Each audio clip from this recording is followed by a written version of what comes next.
So for today, we are starting with the topic of measuring conservation impact. And my presentation that was originally planned yesterday was a little bit about that. So I thought it would be nice just to include it here as an introduction. It's very short, but it's just to highlight kind of the situation that we are in as an EAZA community, to evidence what we are doing. So what is our evidence at the moment? We would of course like to know, what do we put into conservation? And ideally we also want to know what the impact is and have evidence for both of it. We already mentioned it at the beginning yesterday. Currently we are able to track what we are putting into conservation through our EAZA conservation database. And we are using the information from our EAZA members to show what we do as a community. And we do that, for instance, through these infographics. We showed one from 2019.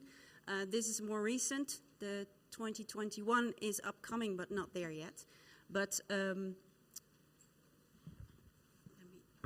adjust the mic. We try to create these things to communicate and to both our members, of course, but also externally. And for instance, Tomasz is always very happy with these things and more details about this input for his lobbying work, and Merel as well, of course. But so we really need to make sure that this is the number of members that are introducing the data into the database are increasing. I just want to highlight that we also have like a 5-year infographic to show more of a trend over the years. And of course, if you look on the left, so the green infographic, on the top you can see a bar graph which is showing the financial input and staff time input that we received from our about 184 members for the period of 5 years. And you can see that there is an impact of COVID in 2020, where it dips a little bit, but we hope that it increases, of course, in the upcoming analysis. On the right side of the green infographic, you can see which taxa are, I guess, receiving the most support directly. And for the 5 years, you can see the bears were high priority according to our members: rhinoceros, great apes, parrots, and felids. And it will be interesting to see if this changes or if there is a pattern that we can see in the coming years when we get more and more data. However, the information that we share in this infographic is very static. So we also use the same data in a more interactive map, which is available for everybody to look at, both members and non-members, of course, and to look for information. So you can look for which species is being supported, where is the money going to, which countries, which member, all kinds of combinations you can make. And of course you can share that link with whenever you want as well, to show what our community is doing.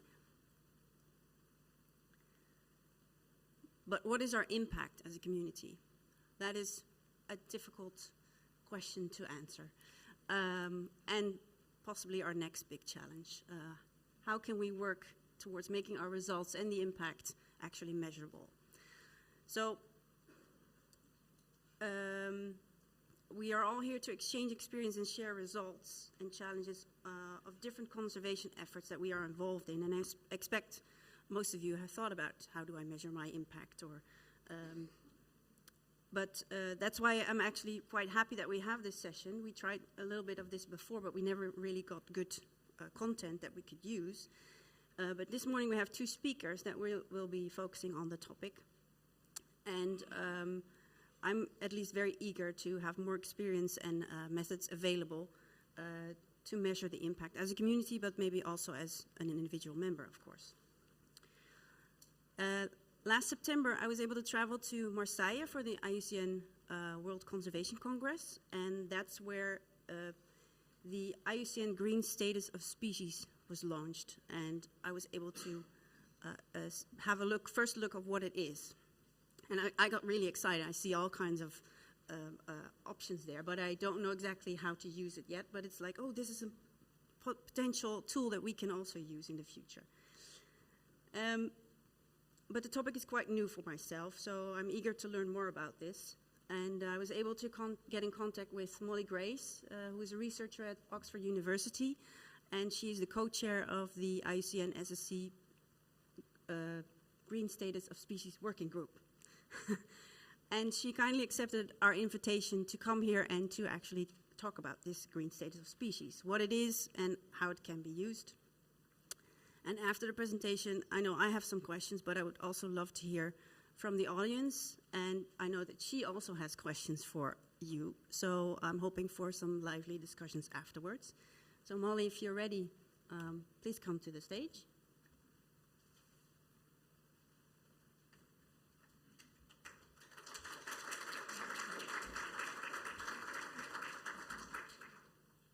Can everyone hear me okay with the microphone?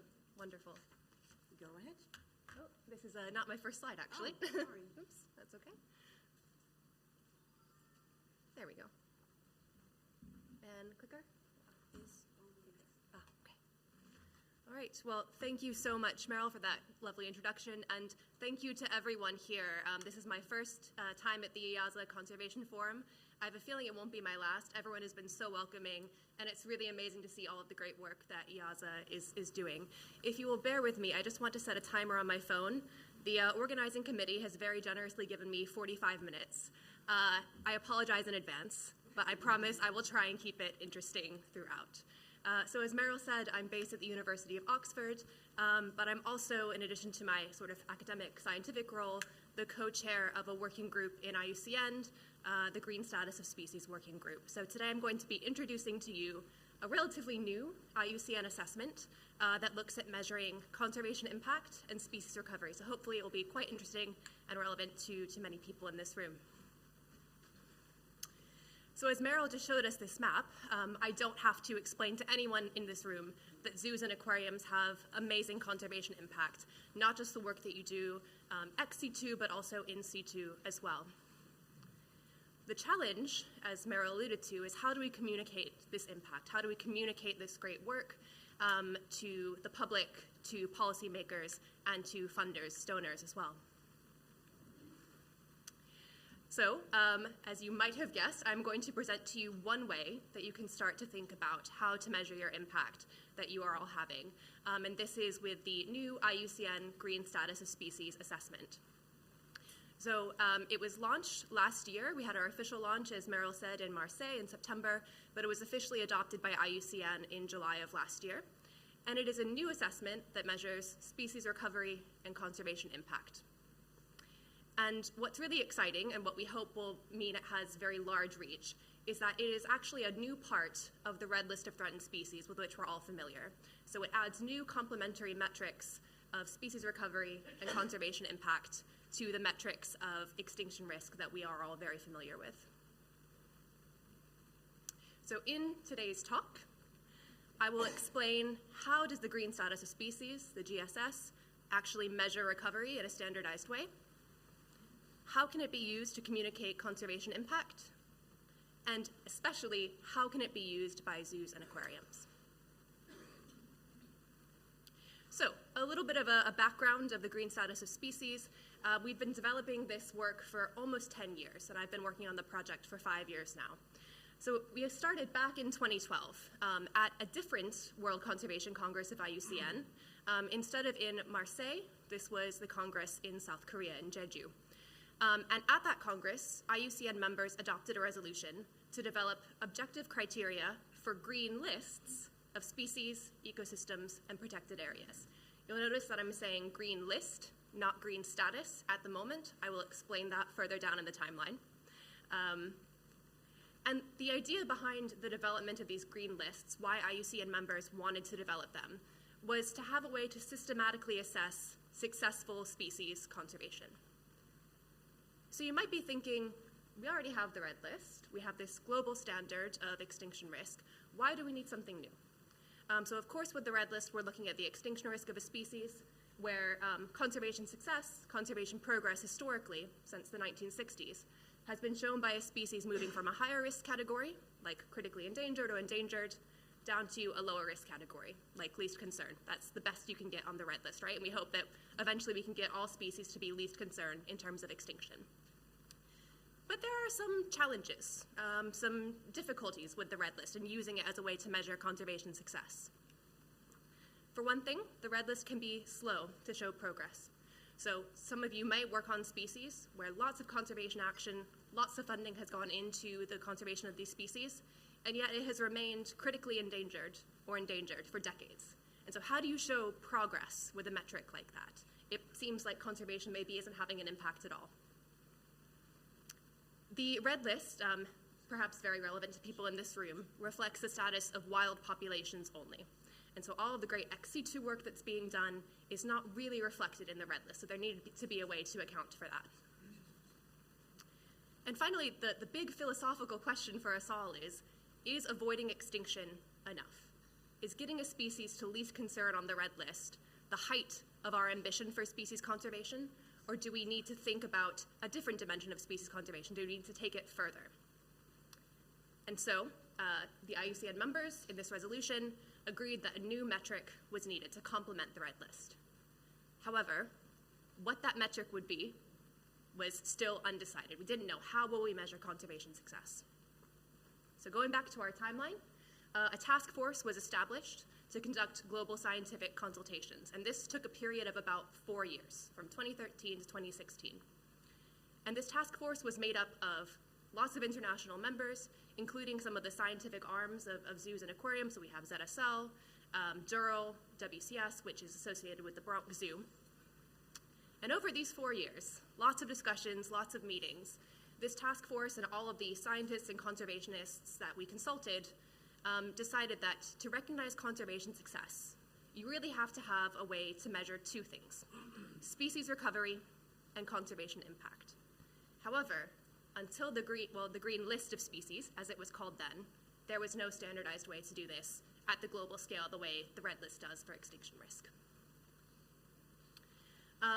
And so as we were developing the science behind the green status of species, we drew lots of inspiration from many partners from the zoo world as well. Some of you might be familiar with the Durrell Index, which is an internal way that Durrell looks at their conservation impact by comparing the red list status of their focal species with and without their conservation impacts. And as I explain how the green status of species works, it will be very clear how we drew inspiration from this. But there were 4 years of these sorts of discussions, this sort of development.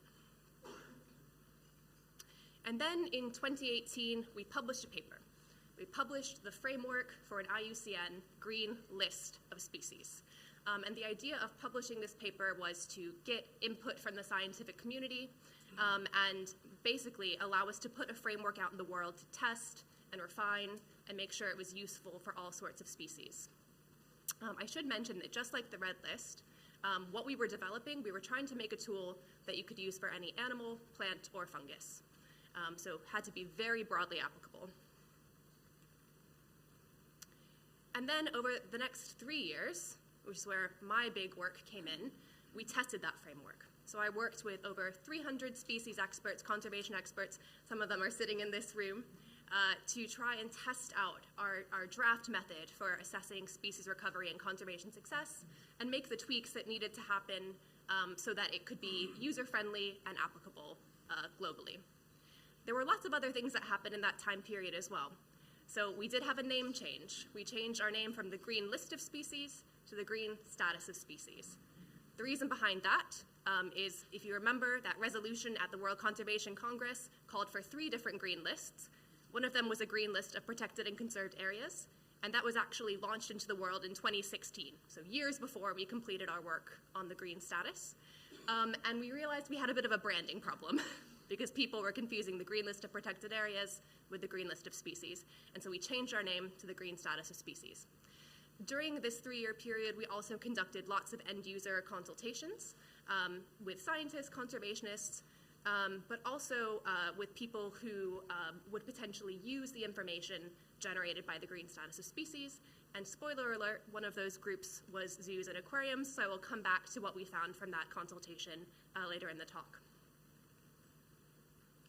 And then last year in 2021, the green status of species was formally adopted as a new part of the Red List by IUCN. You can see this cover. It's going to be shown a lot in my presentation. That is the cover of what we call the Green Status of Species Standard, which shows all of the methods for performing a green status of species assessment, the history of it.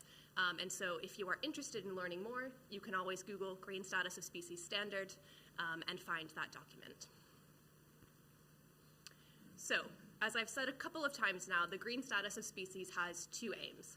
The first is to provide a standardized definition of recovery for a species, and the second is to assess the impact of and also incentivize conservation action. So I'm going to spend a little bit of time now talking about that first aim. How does the green status of species actually define recovery in a way that can be applied to any eukaryotic species on the planet? So in that standard, we provide a definition of a fully recovered species. A fully recovered species is viable and ecologically functional in each part of its indigenous range. I know there's a lot of jargon there, and I promise I will come back and explain what all of those different words mean. However, let's step back for a second and consider this blank figure. So on the y-axis, we have something called a species recovery score that ranges from 0 to 100%. So, in the green status of species, if a species completely met this definition of a fully recovered species, it would get a species recovery score of 100%. And if the species was extinct to the wild or extinct, it would have a species recovery score of 0%. So, the first thing to learn about the green status of species is that we conceptualize recovery as a spectrum from 0 to 100%. Of course, most species are not going to be at 0 or 100. They're going to be somewhere in between. And so the species recovery score of the species can be reported as the percent itself. So this species has a species recovery score of about 35% at the moment. However, just like the red list, with the green status, we recognize the power of categories for communication. So we break that spectrum of percentages down into different categories. So starting at the top, we have a fully recovered or non-depleted species. Moving down through those categories towards 0, we have slightly depleted, moderately depleted, largely depleted, critically depleted, and then finally at 0, we hit extinct in the wild or extinct. So this is potentially a really nice communication tool. It's also really nice because now we have two different languages to talk about the conservation status of a species within the IUCN framework. We have our classic red list categories of extinction risk, but we also have these new green status categories of species recovery.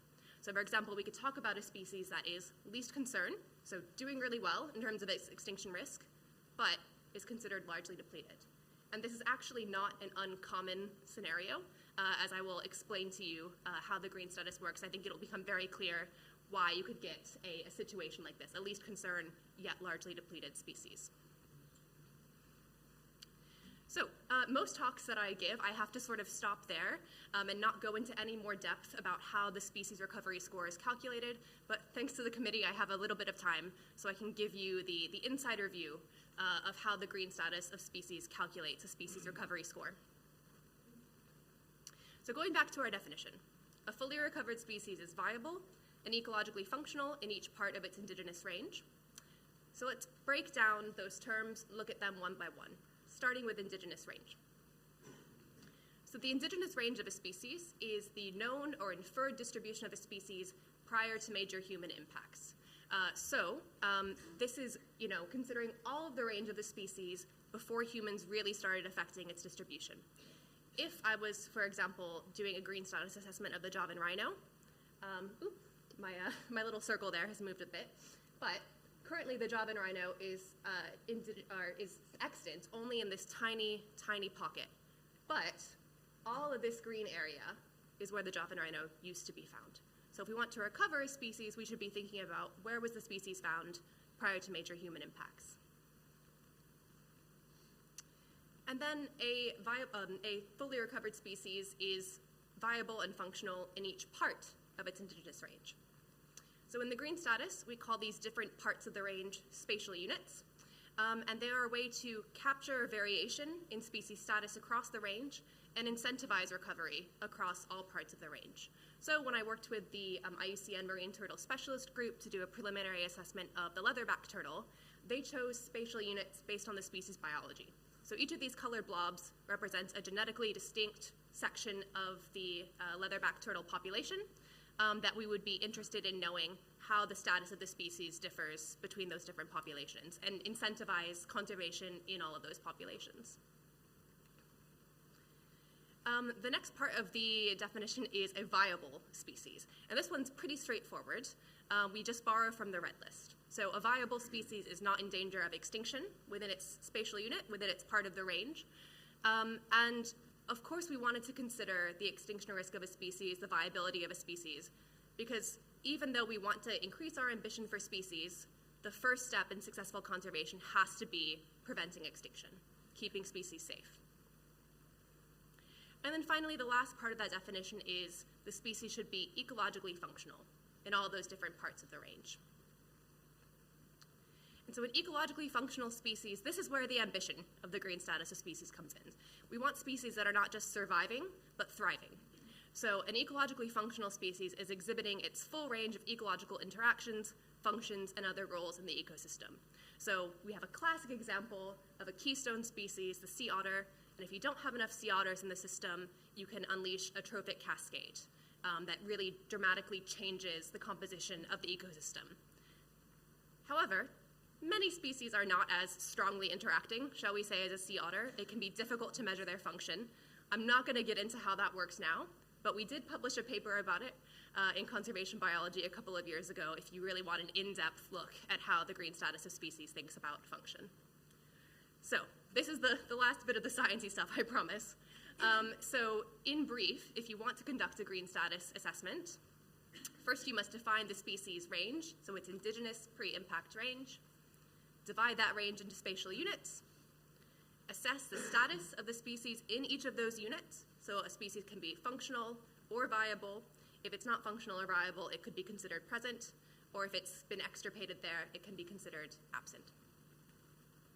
And then to calculate the green score, which is another name for the species recovery score that I forgot to change, apologies for that, essentially you're taking a weighted average across the different spatial units. And that will make more sense when I show my next slide. So basically considering all of the different states and all of the different spatial units, sort of what is the average state that the species is having. And so we use this equation to calculate our species recovery score, which I will break down. So in the denominator, we have n, which is our number of spatial units. So the sea turtle, leatherback turtle had 7, for example. Then in our numerator, we have the sum of the different weights in each spatial unit. So we have our states, absent, present, viable, and functional, and each of those states gets a weight in the calculation. And you can see that obviously the functional state gets the highest weight, and the absent state gets a weight of 0. And then in our denominator, we have the functional weight, so 9, times the number of spatial units. And what this means is that if you input all of your state data, if you get a score of 100%, that means that the species is functional in all parts of its range. So the numerator equals the denominator, right? And that's a fully recovered species. And if you get a score of 0%, the species is extinct in the wild. Just gonna let some people take pictures there. So to give you an example of how this works in practice, one of my colleagues, Ana Rodriguez, in France, did a preliminary assessment of the gray whale.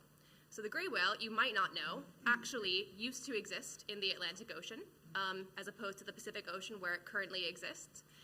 So there were 4 spatial units identified for the gray whale. So we have 2 spatial units in the Atlantic that are now absent due to commercial whaling. And we have 2 spatial units in the Pacific. The Western North Pacific is small, it's growing, but it's still under a lot of threat. So it's not a viable population. It gets a present state. But then in the Eastern North Pacific, we have a huge, blossoming, protected population of gray whales that is almost at its pre-impact level. So that gets a functional weight. So we go back to our equation, we plug in our numbers, so 2 zeros for absent, 3 for present, 9 for functional, and then we have a denominator, which is 4 spatial units times the functional weight, and we get a species recovery score of 33.3%, which puts it in the largely depleted category.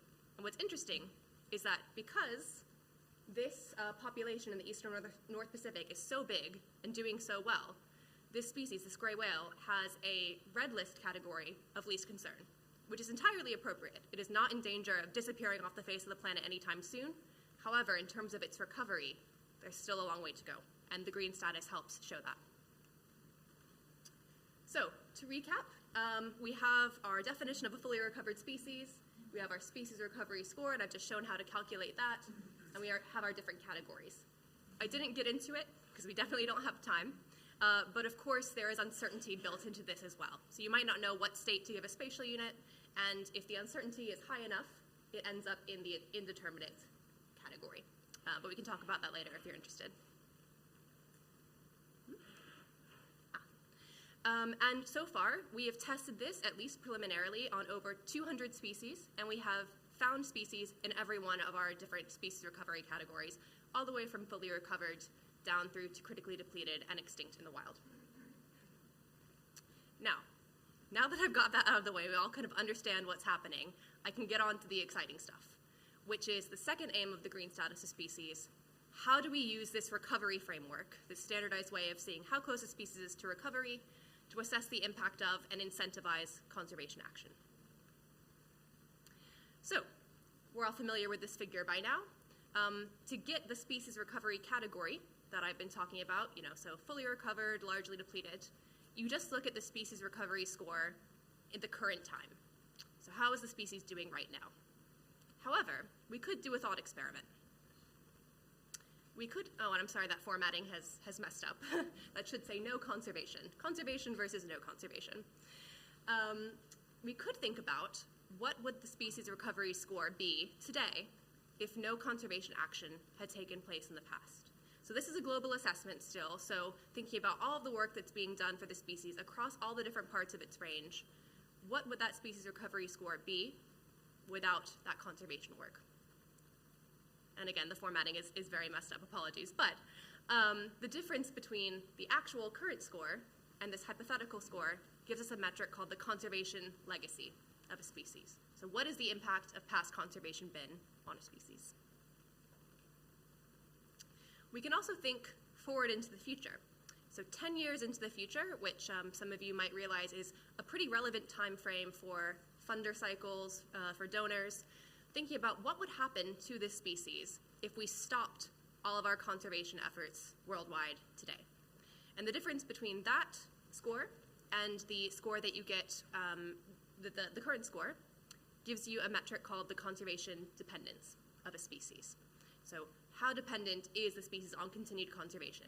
And this can actually be really useful when you have species that are succeeding in conservation. Things are going well. So maybe you have an example where the species red list category has gone down from endangered to vulnerable, or even endangered to near threatened, so not in a threatened category anymore.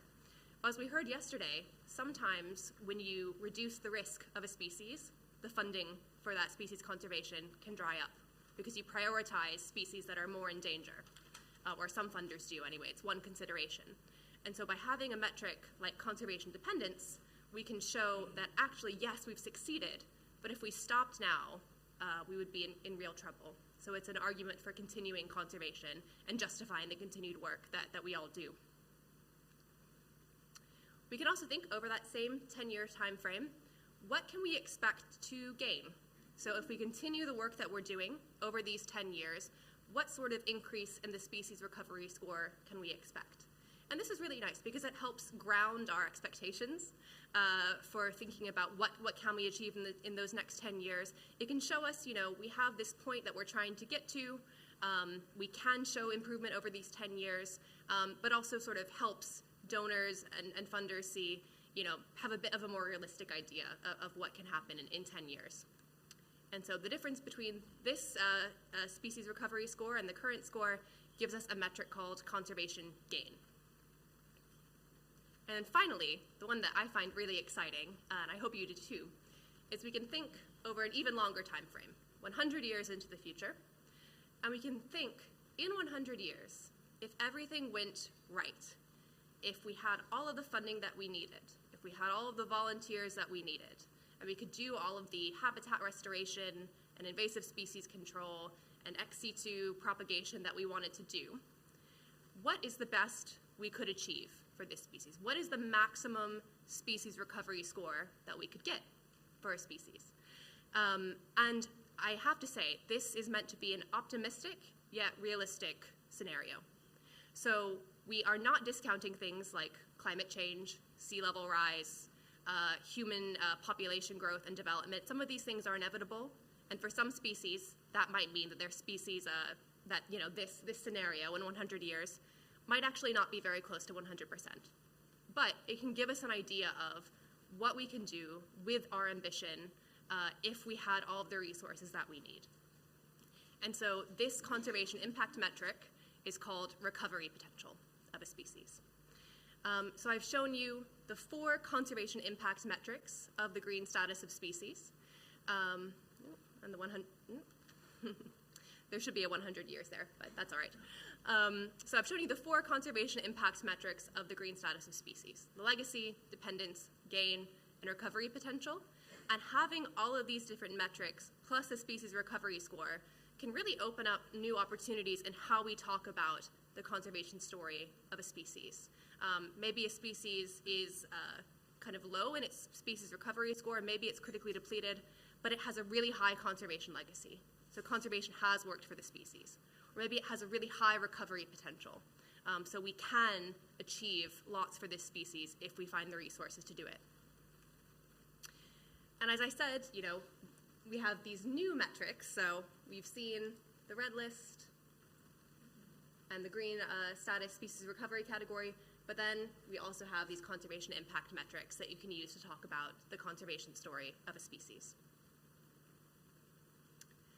Now, the million-dollar question is, how can zoos and aquariums engage with the green status of species?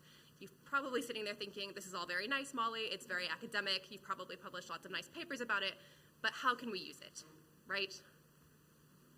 So we actually did think about this when we were designing the green status of species over that nearly 10 years of development.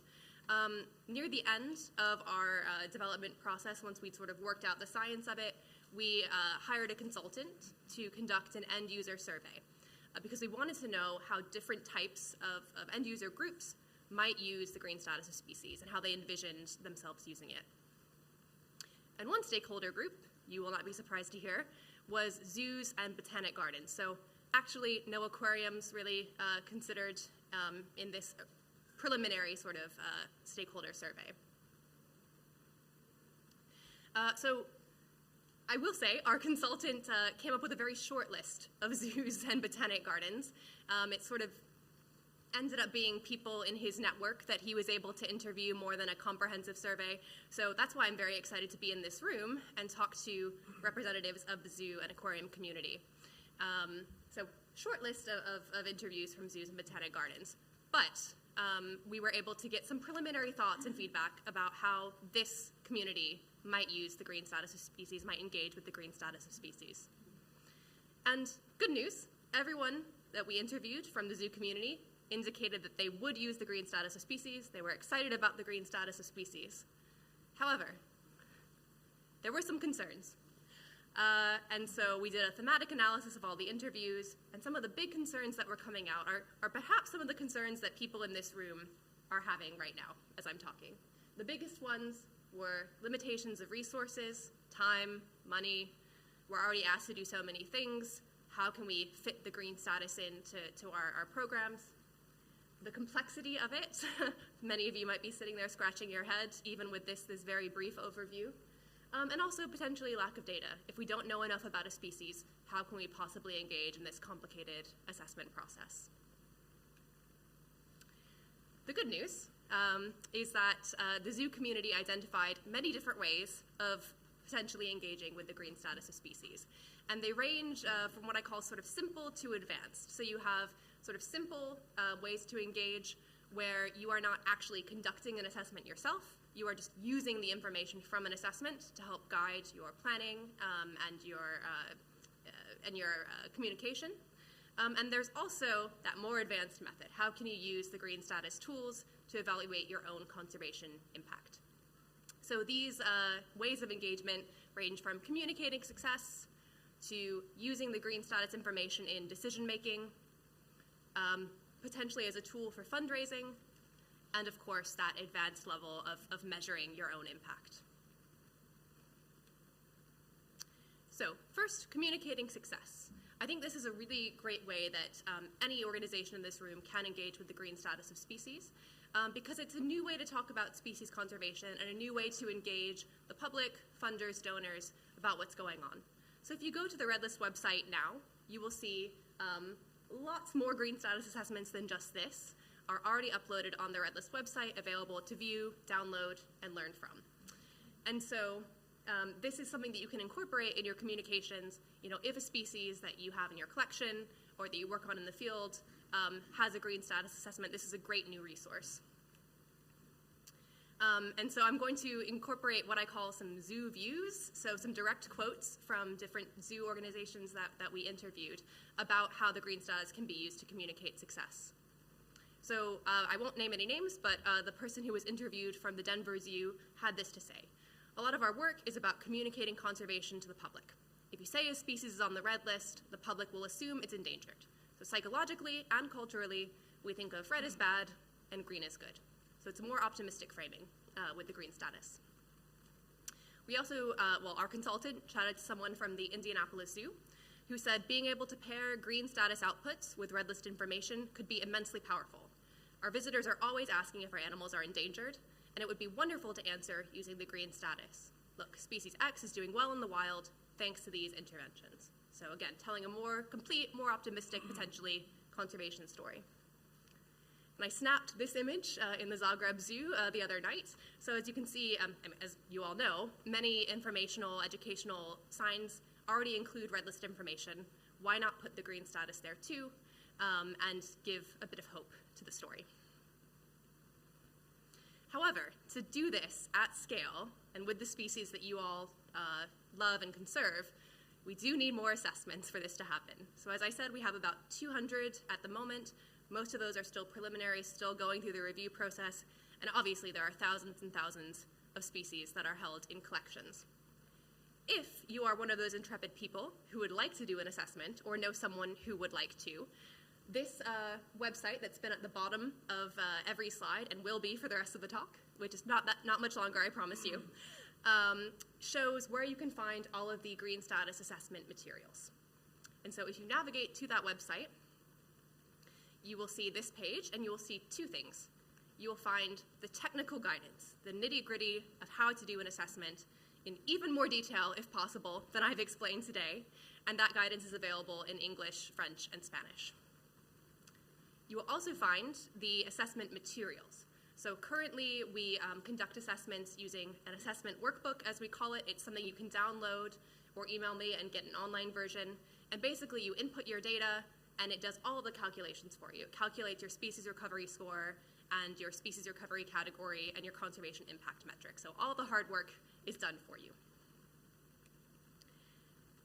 Something that's quite exciting, something we're working on right now, is that if any of you are familiar with the red list assessment process, if you've been involved with that, you know that there's something called SIS, the Species Information Service. And that's the big database where all of the red list information is stored.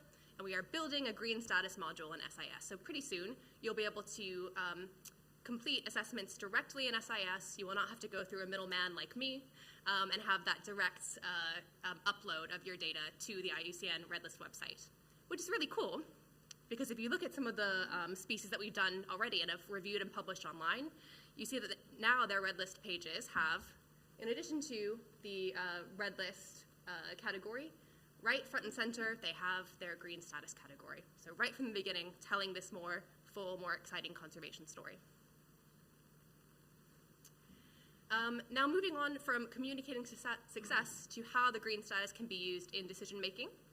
Some more zoo views. Our partner Merel has identified that potentially the green status could be extremely useful for prioritization exercises. So whether that's informing RCPs or how they're going to run their field programs.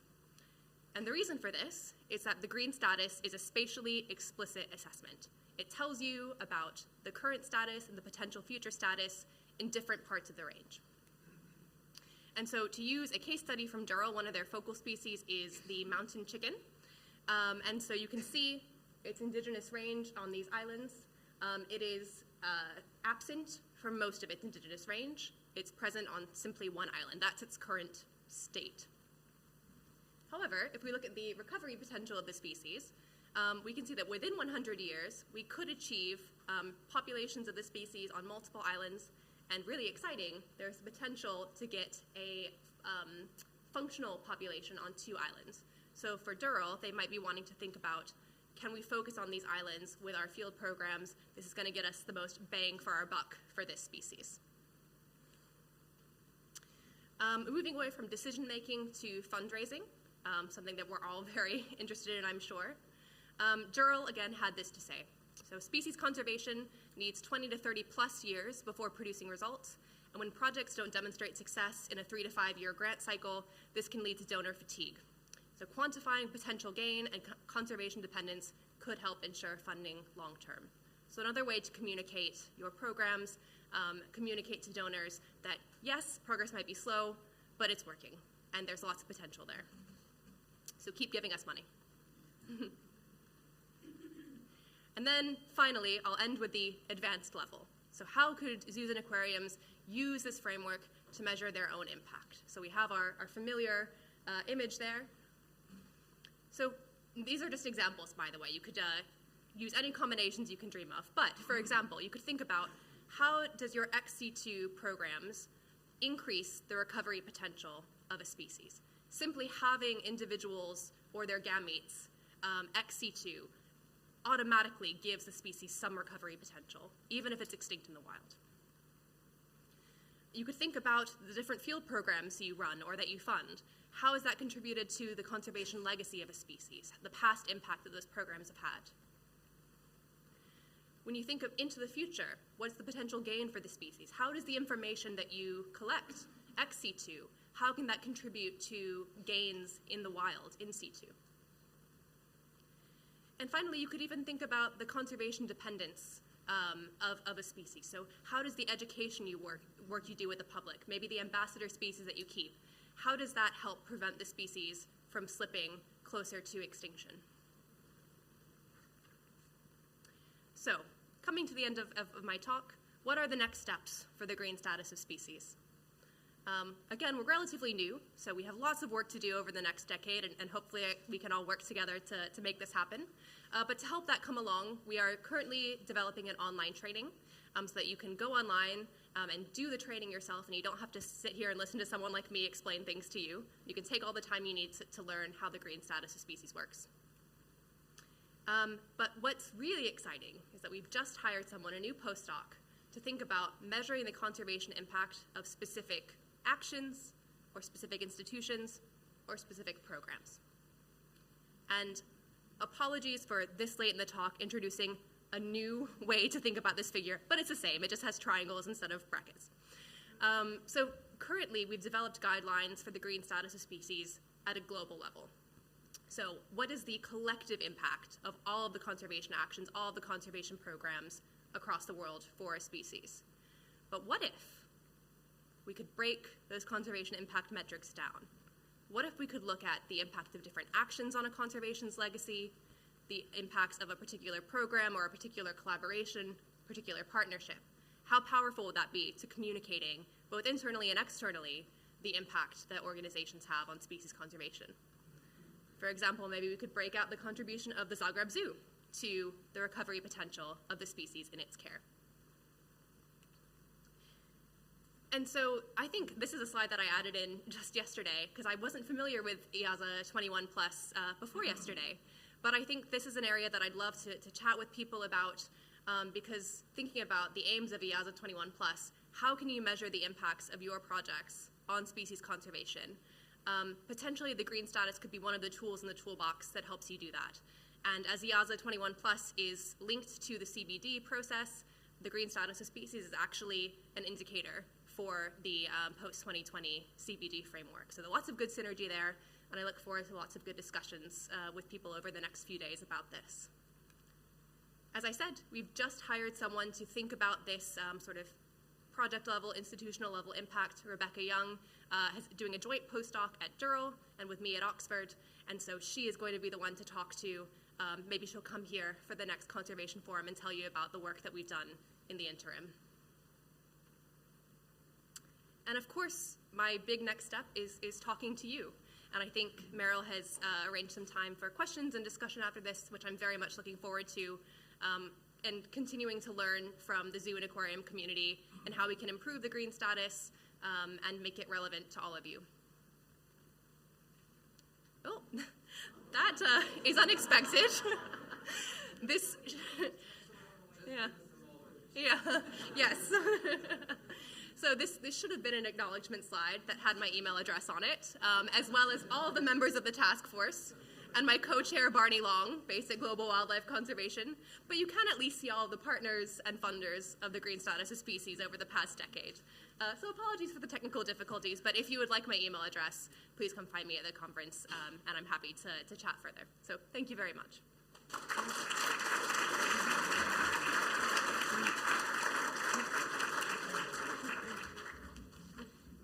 Super, thank you. I'm like, I want to use this, I want to use this. I don't know how, but I want to use it.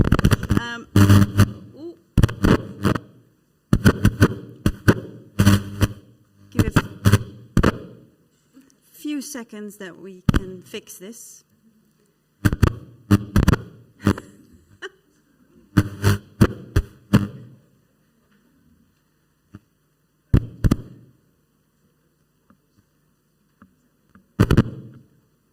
Am I doing it? No. Okay. Not sure if it's going to return, the awful sound, but I am very, like I said, I'm very, it's not working anymore. Well, I can't. Does that one work, Delina?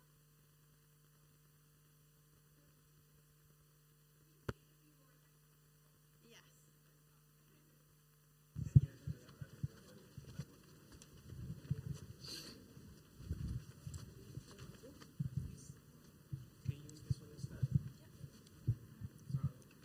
Okay, test, test, test. It's on. It's on. Everybody can hear me? Better? Okay. So, thank you very much, Molly. I'm very excited about this. I had two questions. One maybe for clarification for myself, or for maybe the audience. You say that at the moment the ex situ component in this green status assessment is really focused on captive stock or reintroduction, that sort of thing, right? And for instance, not any other activities that go on, lobbying or anything else. Okay, I just wanted to, but that's the idea of having the Rebecca work on that. Okay, yeah? Yep. So the question was, looking at the conservation impact of zoos and aquariums, is it really just more focused on the ex situ side than the other conservation work that zoos and aquariums do? And I think the ex situ captive propagation is the most obvious way to think about improving a species recovery status in the field. But things like education or lobbying are perhaps more challenging to quantify, but they still fit in this framework. So yeah, as you said, Becca will be working on that in the next few years. Nice. And then my second question is actually not for Molly, but I know that Stuart Young is here, I think. Is he? Yes, there he is. And I found out that he was involved in one of the trial assessments, so not it hasn't been published yet, and it was more of a trial. But I was wondering if you, from your perspective, how to work with that new type of tool. Thanks. As you say, it was the preliminary trial assessment for ANOA. We did both ANOA species. It was really useful to look at that geographic, we split the populations down geographically, and you could kind of really think about how those different areas were working, which was good. And really it guided that we needed to know more. So it's kind of informing the work that we're going to be doing, well, Corin's going to be doing in Sulawesi for monitoring for ANOA, so we can build up that understanding and hopefully have a more informed published assessment. Okay, thank you. Yeah, I hope that more people will get involved with the assessments from this audience as well. That would be great. Thank you, Stuart. Then I think first I want to know if there's questions from the audience. Yes. So I think Carl was first, yeah. Yes, thank you. I think it's great work, and I hope this would be able to form part of the future as well in some of our work. But I think that one of the biggest obstacles of mainstreaming this thing is probably like the red list itself. It's an incredible tedious process of red listing something. And actually, of course, there's more dimension to sort of reversing the red. I mean, you could ask yourself if you delist from critically endangered to vulnerable, it's already indirectly a green listing. But I wonder if we can make it easier, the assessment. I mean, perhaps even using citizen science. I think that is a really powerful tool that in the past, when we didn't have smartphones and so on, you can't take pictures of things and upload it and these kind of things. So there will be that bias of there's a so-called amateur somewhere that doesn't know if it's tiger or lion, for example. But today, is there any way that can be integrated, for example? So at least it gives a snapshot or a trend that, okay, this species, we might not necessarily have to get 200 experts for 3 weeks to sit and work on the assessment, for example? I really hope not. So actually, that's a great question. It's something we've been thinking quite a lot about, because every time we present this to someone, people say, that sounds amazing. I see the potential, but who has time to sit and do this for even one species? And so one of our big projects right now is actually how do we streamline this process? And there are lots of ways we can do that, so including using citizen science. If we're trying to think about where a species used to be, all of these citizen science occurrence points for perhaps lesser known species can help inform species distribution models and project that into the past or into the future. We're also working to collaborating with some of my partners at Oxford University to try and sort of develop a rapid assessment method. So using spatially explicit modeling, using data from the red list, using occurrences from citizen science like GBIF to get sort of a preliminary first draft assessment for a species done really quickly. And we are aiming to do that in the next couple of years for a few thousand species. So sort of using that as a jumping off point for the assessment. So it is something we're very much thinking about. We realize if we want this to be policy relevant, if we want it to be relevant to organizations, we really need to scale it up and scale it up quickly and make it easier for people to engage.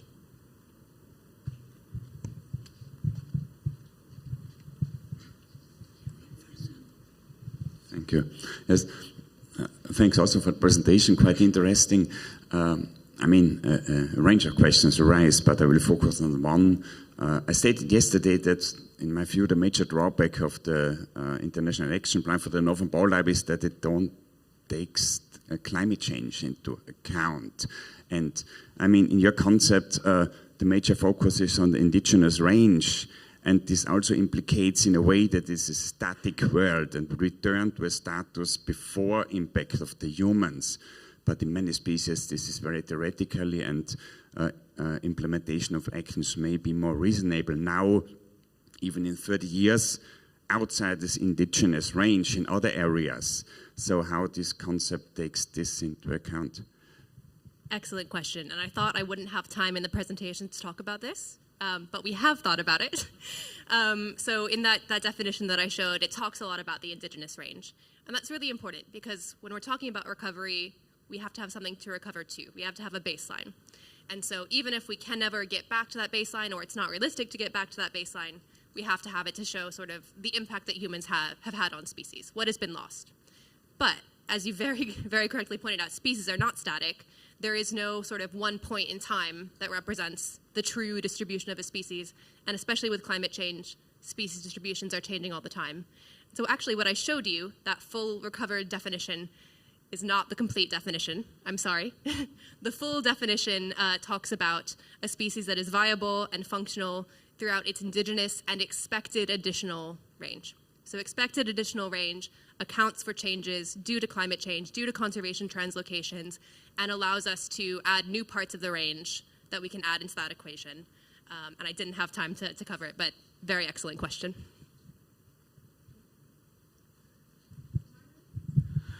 Thank you for a very nice and interesting presentation. I had the same question actually, but in a bit more wider scope, because also historically the ranges have been changed depending upon the climate and everything. But the second question what I had, Red List has also the tools to make assessments on a regional level and also national level. So my question is, have you considered also possibilities to do something on a more local scale? Thank you. Yes. So obviously we wanted to get the global method developed first, but obviously when we're thinking about policy, when we're thinking about CBD, having these methods available on a regional or national scale is really important.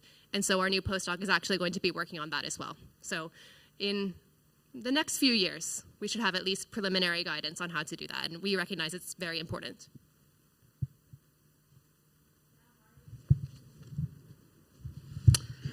Yeah, thanks for this very interesting presentation. And I just have one very detailed question. When assessing the viability or functionality of a species, as far as I know, I think a species may have several functions in its ecosystems, for example, a part of the food chain, food web. So I just can't amount the number of biologist field kind of data needed. How is this eventually possible? Excellent question. That's why we needed to write an entirely separate paper about it. For some species, it's easier than others. So if you have a strongly interacting species, sometimes it's easy, well, it's possible, I won't say easy, to make a numeric link. So this number of individuals or this density individuals past a certain threshold gives us the function that we think is most important. But you're right that many species, well, all species really, have more than one function, and many of those functions are very hard to measure. And so we've written a lot of guidance about it, but what happens most of the time is that we use some sort of proxy for function. So what is the carrying capacity of the species, for example? We might make the assumption that that represents a functional population, or the pre-impact characteristics or population size or density of a species, or is it exhibiting a certain behavior that we think is really important to the species? So this is the part that I think is most conceptually challenging. I'd be happy to chat more in the break as well. Yes. Yeah, thank you. Great presentation, very clear, thank you. I think this is a really useful tool. However, my concern is that, one of the powers of the Red List is its simplicity, and you mentioned, one of the critiques was the complexity. I think the Red List is like, everyone can understand it, like from a child to your grandma, everyone knows what a Red List status is. So, why did you choose to communicate it in the same way as the Red List? You gave this example of, a near-threatened species which can be critically depleted, where near-threatened is indicated in red, but critically depleted is indicated in green. So my worry is it could be confusing and take away some of the power that we have from the Red List. Thank you. Thanks, Johanna. You should have been part of our consultation group talking about the names of the categories. We went back and forth for years about how would we call these categories. Is green the best thing to call it? It is a challenge. So talking about a critically depleted species being shown in green, we thought about, could you talk about a partially recovered species or a moderately recovered species? But I think that's not as easy to understand maybe as talking about depletion. So it's easy to see the impact that humans have had taking it farther away from recovery. So that's what we settled on, sort of for better or for worse. We did have a lot of consultations about it. But I think one of the strengths is that it is tied to the Red List. There's that inherent understanding of the Red List of the categories. And yes, we have new language that we need to learn now. But I think with time, and with good communication efforts, we can overcome that. And when the red list itself was first developed, there was a lot of confusion about how it worked. People thought it was too complicated. They didn't understand it. But now, well, how many, 70 years later, we all know what it is. So hopefully it won't take 70 years for the green status, but we acknowledge it's a potential issue.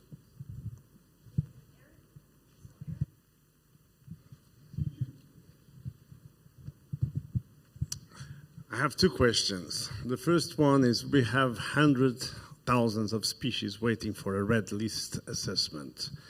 We don't have the power to do it, we have the time to do it, and now you're adding another complicated assessment, which I think it's very useful. I don't say the same thing, but I think it's going to be a sort of power fight between the red list and the green list, or the green status. So in a sense, I'm afraid that we don't have presently the man and human power to do both things, and that worries me a lot because there's an urgency in having that.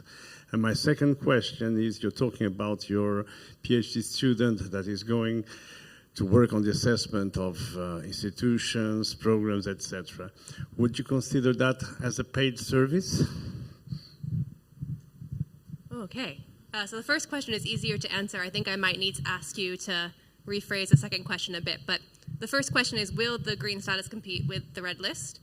We wanted to be very careful that this didn't happen. And working with IUCN, primarily as a partner, ensures that this will happen. So the rule is, to do a green status assessment, there has to be a red list assessment first, or it has to be happening simultaneously.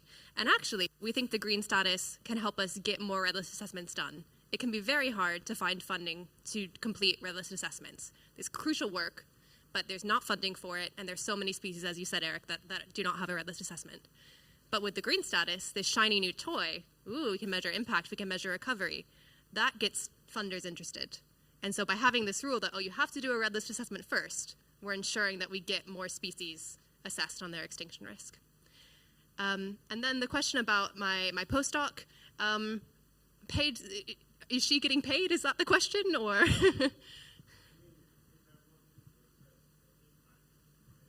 see.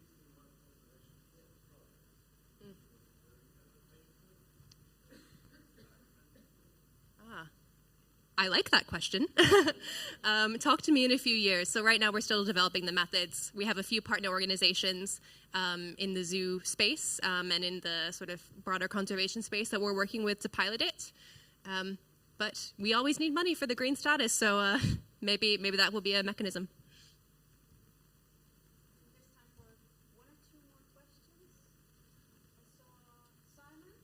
Yeah. Hi, sorry. Really interesting stuff, I think. I think some groups where we have a large number of assessments already, just following up on Eric's comments, that's the ones that's going to have the biggest, quickest impact. But I want to come back to the communication discussion a little bit. I just want to have your take. How would you communicate in the future those species assessments list? Are they now called the IUCN species assessments list? Because it is stumbling a little bit if we refer to the red and the green lists. It's confusing, I think. But what are they together? What are the terms you use? Together, they are the red list. And I think that's a bit of a challenge, because when I give this talk, the green status part is new. I focus on the green status, and it makes it sound like it is a separate thing. And of course, the methods are a bit different, and we all have to learn them. But this is baked into the red list. It is a new part of the red list. And so it's, at the moment, only an optional part. So don't worry about that if you are active in red list assessments. But it is part of the IUCN red list family. It's part of the assessment. And so maybe in 10 years' time, hopefully sooner, when people say, the red list assessment, they'll include the green status metrics in that definition. But we do have a communication challenge to get there.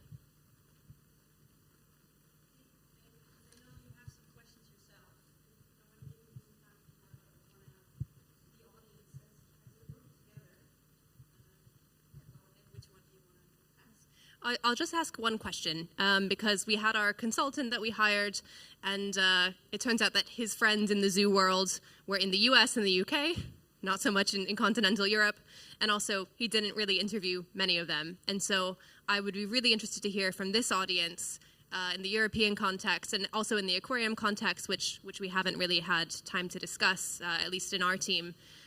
You know, do you see the potential, and what are the potential stumbling blocks, you know, that we can potentially work on and improve?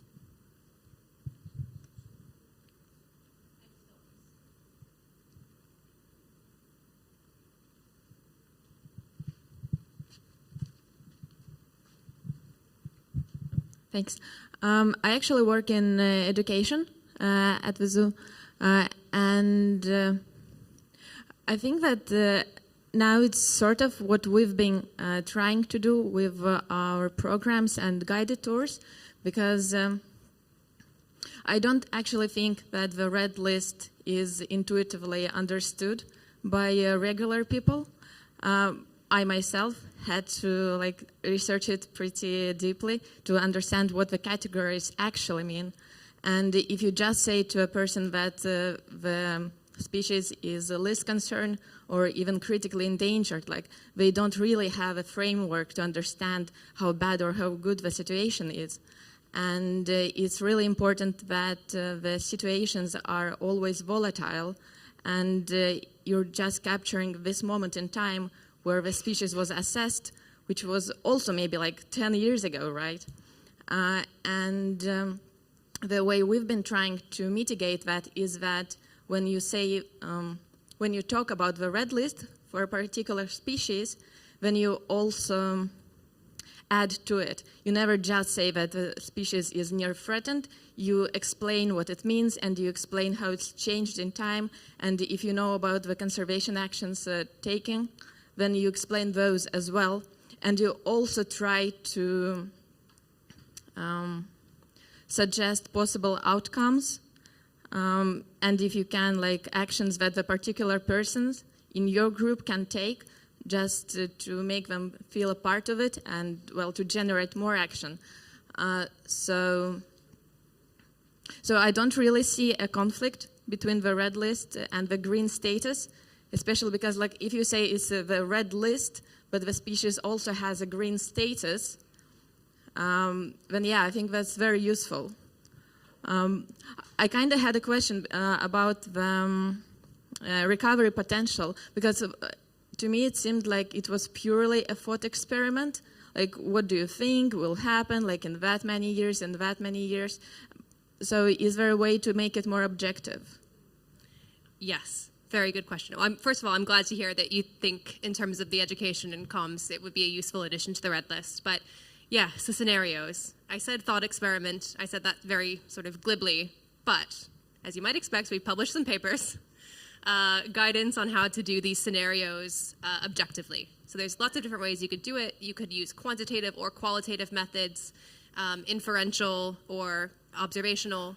And so there is lots of guidance online. But essentially, we want people to be doing these projections for species in a standardized way so that things are actually comparable between species.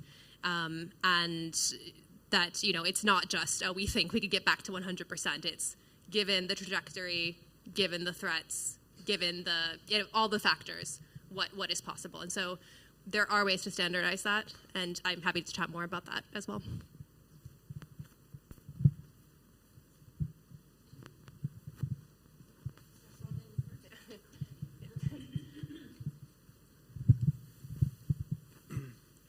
So just to come back to your question, Molly, I think by asking the question, you might have a few of the zoos from the remainder of Europe come to you and sort of engage and help answer that question on an institutional level. I hope some of the institutions have heard the question, and if they're not speaking up now, they'll do that in the break. But I have a question back to you based on that question, because it also depends a bit on what you would like to achieve. The list of zoos, it was a shorter list. They are all based in the US and UK, as you said. They're also all quite engaged, very, very actively working on species conservation, very connected to the IUCN family. So my question to you is, how can we, EAZA, help you get the zoos that you want feedback from, and how big is that pool you need? Are you looking for active zoos that are already sort of along the journey, or are you also looking for other types of institutions? But definitely, Merel, myself, Mufamwe, we can help you find those zoos that you need. Yeah, thank you, Denny. And just to say that now that we've published the method, we're sort of entering a period of scoping. And so we've got this base that we can work from, but we want to engage more different communities, wider communities.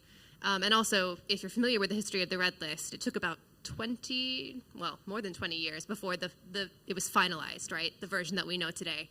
So we're sort of in that change phase right now. And so the more input we get, the better it will be, and the more useful for people in this room it will be as well.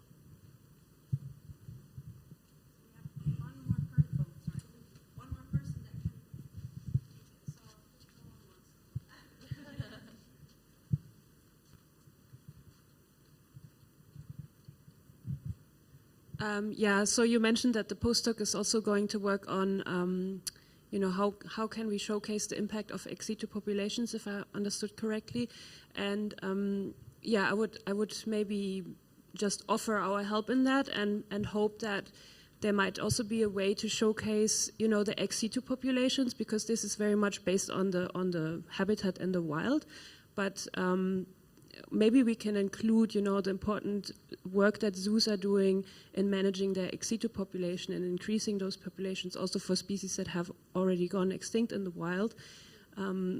So maybe we can talk more about that. Thank you.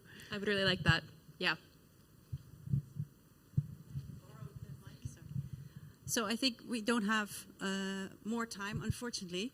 But I'm sure that we will have more conversations with the office, but I hope also that you engage in some conversations with her. And I'm really looking forward to see what we can do with it. So thank you very much. Thank you for giving me so much time.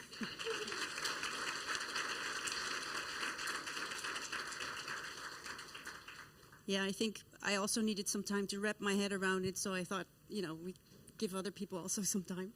I still need to think about it a little bit more.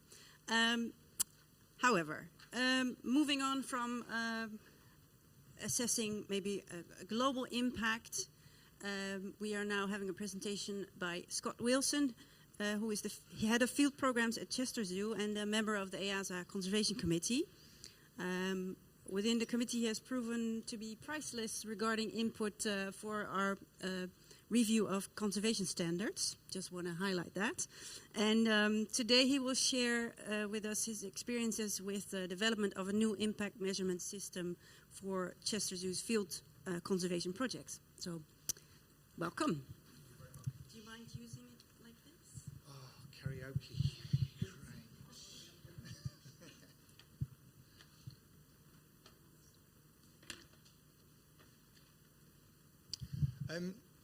I'd just like to start that I am actually bringing it back to basics. Merel makes it sound like we have a brand new impact system at Chester Zoo. What I've done is If it works, it works. It is a work in progress. And what I'd like to say is a bit of a disclaimer. I don't consider myself a specialist in impact measurement at all. What I am sharing here is a learning journey as a practitioner and a manager who's had to tackle this. And I've gone on a learning journey. And what I've really done is come back to some foundational basics that I found really useful. And I think if you can focus in on some of these foundational basic things, I think you're 80% of the way towards having a good impact measurement system in your zoo. So that's what I'm going to share, the learning journey that I've been through. Some of it will probably seem like very common sense, fairly simple rules, but I found it simple actually to come back, surrounded by all this complexity, these models and things which are great. But as a practitioner, I want to know for a project, how do I really measure impact, and collectively, how can I measure impact across that portfolio?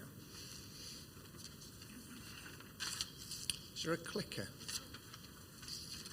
Have I hidden it with my notes?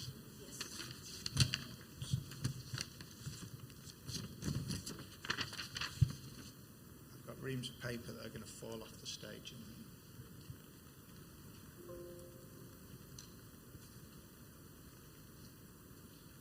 Do I point it? No. Okay, so the outcomes, what I'd like to explore with you is kind of why to measure impact to begin with, look at some of the challenges and barriers, why is it so difficult to measure impact, and then the focus is some of these pragmatic, practical approaches that we can take. So this is how it all came about, this is how it started. I was given this challenge, these were the strategic objectives at Chester Zoo in 2019, which seems a lifetime ago. And I was asked to double conservation impact, pretty much. And that scared me for a lot of reasons. Nobody had said I was getting double the money, for starters. But part of it was I didn't know how to benchmark to start with. Double what? I couldn't measure what our impact, I couldn't put one figure against what the impact, conservation impact, was at the moment. So how the heck was I going to double that and prove that I'd doubled it? So this was the starting point for this whole learning journey. I was given this challenge. I didn't have a clue how to approach it.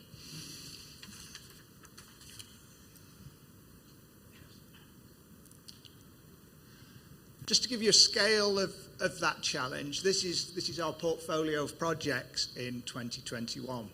And I want to say here that this is focused on field projects, but not for 1 minute do I think that's where all conservation impact is in zoos. But that's where I work, and that's what I was focusing on.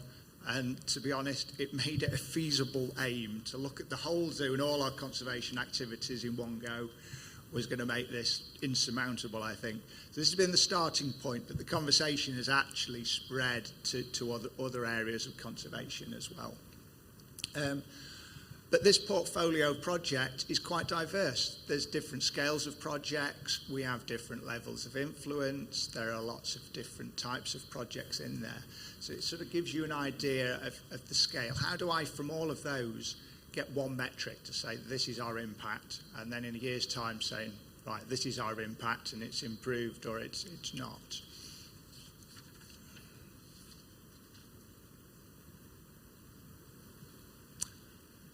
In parallel to this story, we were developing a new conservation master plan at Chester Zoo. So it's quite timely. And a bit of a spoiler alert there.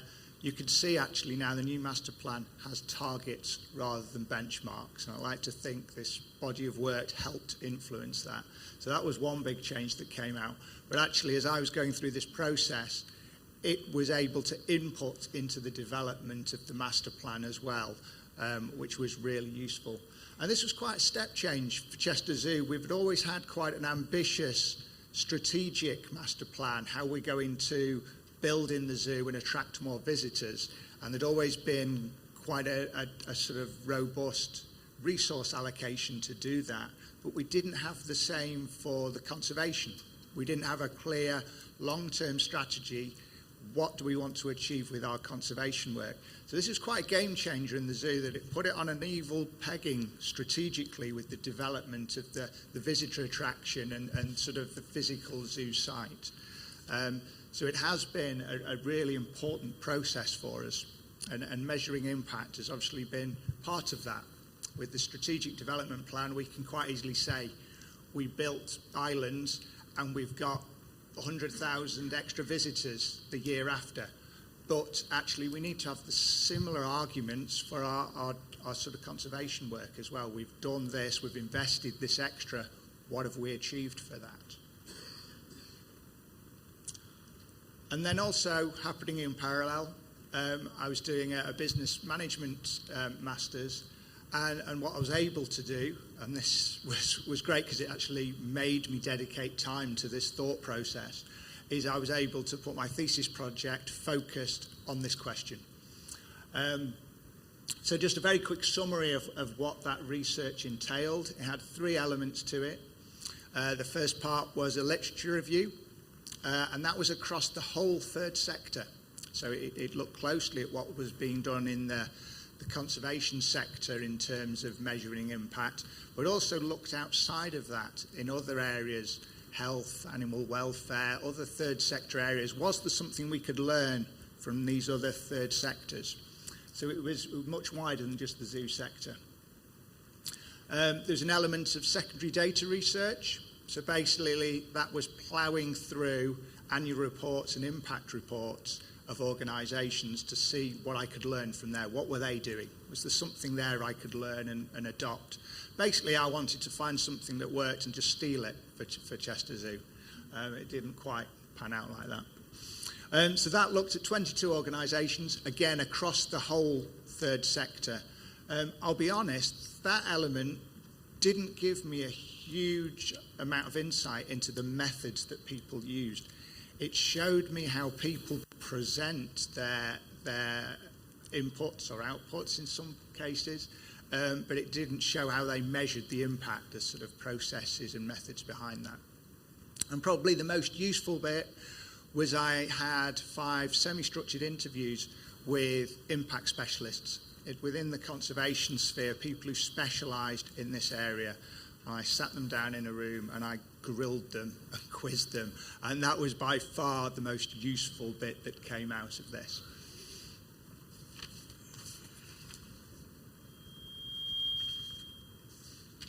Right, so start, just going back to basics, why? And this was something that came out in the interviews. Quite often they bounce back to me. All right, why do you want to do this? What's your starting point? And it almost drew back the conversation. I was sort of 3 steps ahead, and they were like, hang on, why do you want to do this? Which is really useful. I think these are sort of 3 of the key pillars of why we want to measure impact. To improve and learn is one of the big ones. But if we can show we're having achievement, if we show we're successful, if we're having impact, it's good for our brand and reputation. That's important. And that in turn helps us generate support. And that might be internally, getting support internally, more staff, more resources, but externally as well. It might attract, you're seen as successful, you attract better staff, you attract funding. So there are 3 of the sort of key pillars of why we want to measure impact. But what came up a lot in the conversations is that first one, the second 2 are important, but that first one should be front and centre. Measuring impact should be about doing better conservation, and it's about adaptive management, which came up again and again in the conversations. The other 2 are great, advertising that we're doing stuff, infographics, nice annual reports, brilliant, but they should be a secondary output for measuring impact. The driver should be, we do this to do better conservation, to learn and to do things better. Why, and I nearly put a swear word in this one, I took it out because I thought it'd be, but is it so difficult? You read through all the literature and there are a load of challenges that make this topic quite challenging to go through. I'm not going to go through all this in detail, but I thought I'd pick out just a few of the key ones that as a community we're probably coming across. Attribution is one that commonly comes up. Quite often we are one of many partners within a project. We might have donated half a Land Rover, or we might have paid for a staff salary. What's our proportion of the impact of that overall project? And we had this debate over and over. And can you calculate what that proportion of your impact is? I think the short answer is no, not easily. You can't do that, and I think it's not worth trying to wrap your head around that particularly. I think the solution is maybe just transparency. It's we donated this to the project, and it achieved this. You're one of many cogs within that whole that bigger project, and just recognise that. I don't think you need to carve out and specify what your bit of the impact was. That's a sort of a long road to nothing, I think, if you go down that route. Causation is something that we'd sort of discussed as well, and was within the literature reviews.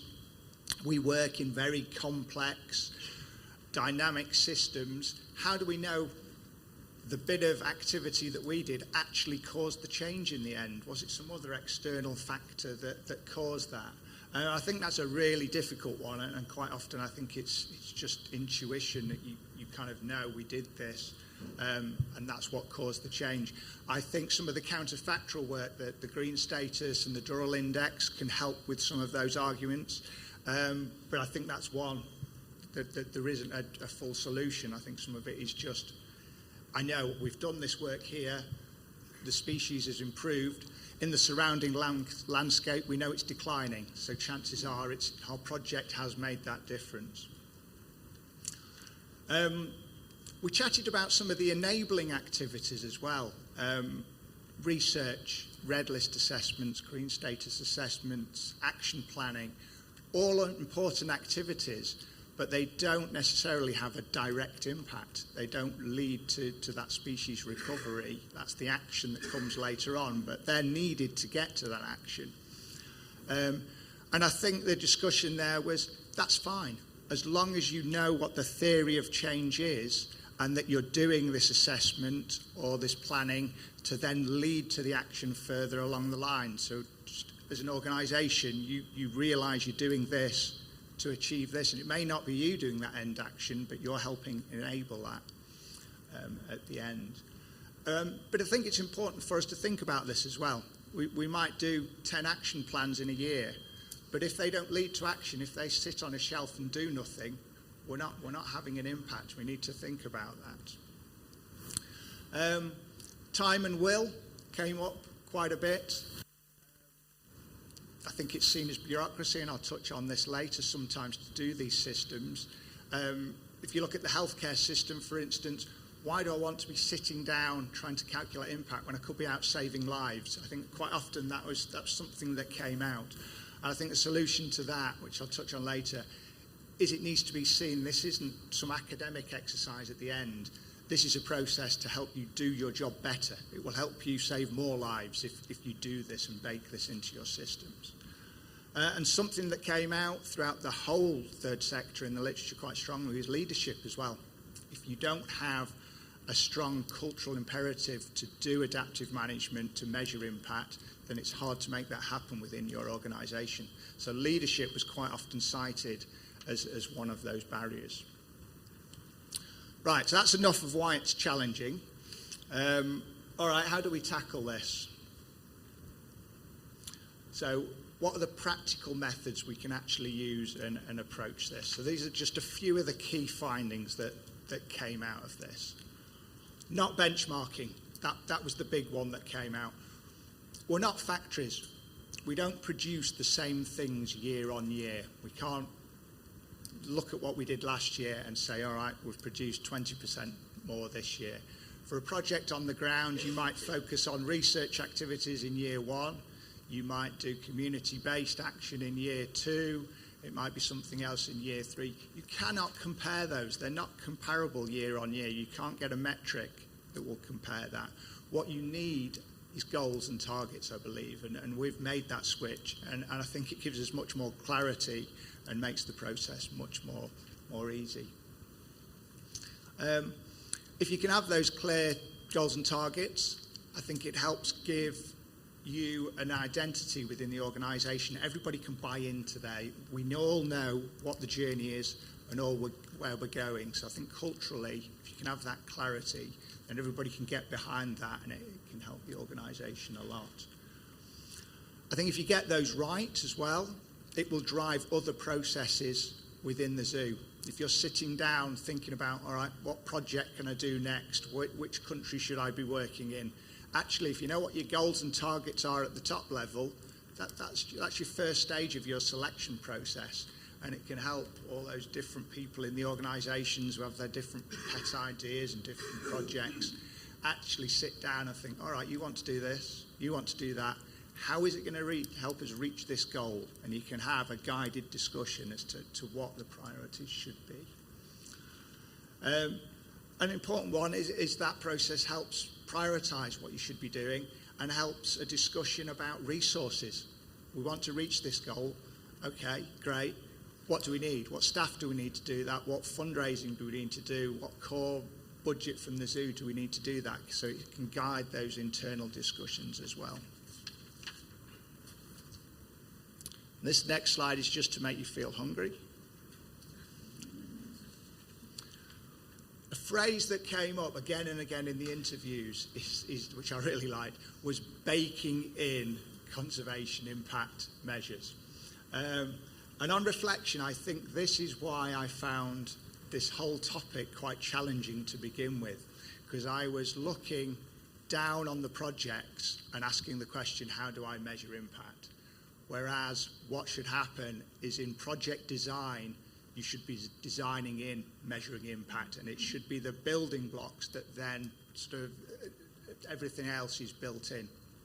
So I think to measure impact, it needs to be something designed into your project from the get-go, from day one. It's not something you can retrofit at the end. And if you do that, you have relevant indicators for all of your activities at the end of the project. You're a good way towards being able to say and measure what the impact is.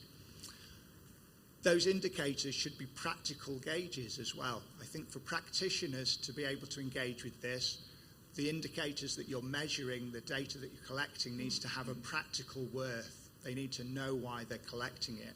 So it's a gauge to show, all right, this is the activity I'm undertaking. How do I gauge if I'm achieving that activity or not? And this isn't 12 months in, I look at the indicators and go, oh, rubbish, it's not working. This is 2 months in, okay, it's not working, what do we change? It's about adaptive management. So they need to be practical indicators that help you manage the project better. And that word, sort of adaptive management, came up again and again. And I think these, if you have the good indicators, they help with that accountability and transparency as well. Everybody on the project is clear. What are we going to achieve? How are we measuring achievement against that? And it's transparent throughout the project.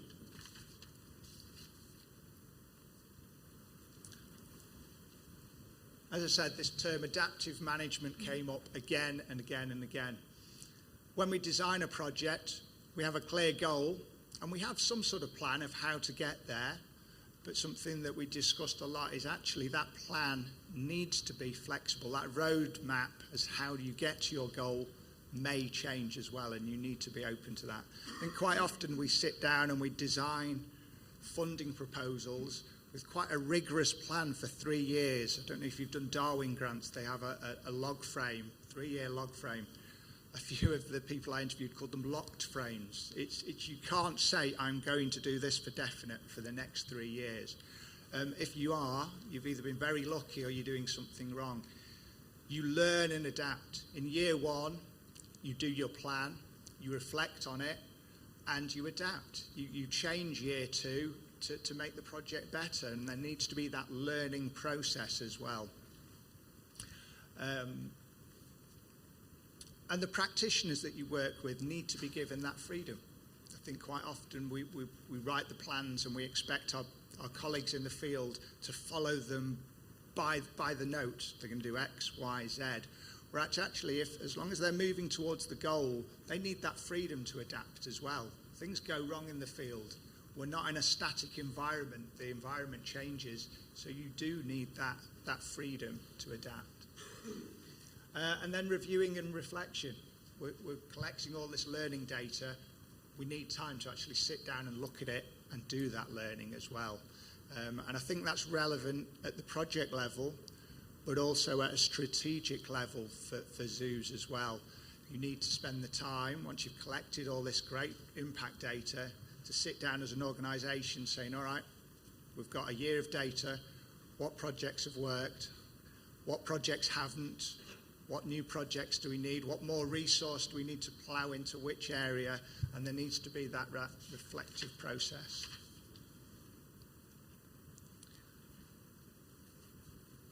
Touched on bureaucracy. I think we've all come across this. It can be seen as lots. To collect data, you need a process, you need some paperwork. You can't escape that. But what you need is paperwork and data that's collected for a reason and has a practical worth. I think if it doesn't have a practical worth, it becomes bureaucracy. And that's a trap I think is easy to fall into, and something that was discussed a lot. So just going on to the last bit, I know I've sort of focused on collecting data, and the adaptive management side should be the driver for us. But one of the interesting things that came out of the literature review was actually in the outside world, people don't want to see evidence and data. They want a nice infographic and they want a nice story. So we can't ignore that element of what we do as well. And we're going to this effort of collecting great impact data. We'd be daft not to use it and communicate it and share it to have the best benefits from it. So communicating internally, this is a process we're going through at the moment, and we don't have a complete solution to this. How do we take a whole suite of projects and summarise that into some nice metrics across the organisation? We're working on that, but I think if you've done the basics right, you've got half a chance of doing this part of it as well. But yeah, don't drop 50 project reports on your directors or your trustees' desks. Give them a nice dashboard, something simple. It gives transparency. Everybody in your organisation as well. Don't just give it to the director. Everybody's bought into these goals and projects. Share it across your whole organisation. Have that transparency. Makes you accountable. You have to show people what you're achieving, which is a challenge. But it also opens those conversations about resource and need. All right, I'm not achieving this, but that's because I need another £100,000 from you. You can open up those conversations about resource. And it opens up the strategic conversations as well. And then externally, again, got all this great data. Infographics are good. Once you've got it, use it and put it out into the world. And I stress here that qualitative data is important as well. Going through all the annual reports, the best ones had some nice evidence and data, but they also had case studies, those personal, emotive stories that people connected to. And we have loads of those. So I think if you can marry up the data and the stories, you have a really powerful message to convey to the external world. And then just think, as a community, we should be sharing our lessons as well. Quite often, the best learning is when things don't go right. It's when they go wrong. But we have a reputation. We have external donors. We're quite often perhaps a bit reticent to say this didn't work. But actually, I think we have an imperative to share that at least amongst ourselves, to say this didn't work, do it this way, and help us all learn and build. And that was it. It's probably on time, isn't it, almost? Yay. So just in summary, don't benchmark. Go for goals and targets. Bake in those impact measures. It's in your design from the go-get on your project. It needs to be baked in from the very and practical. You're collecting these for a reason, to do better conservation. It's not to please your donor. It's not to have an infographic at the end. It's for effective adaptive management to do better projects. And then share it. You've got all this great data, share it around. And focus on the basics, and hopefully the rest will fall into places. People like Molly will do all the hard academic bits, to put it into models and sort all that there. Thank you.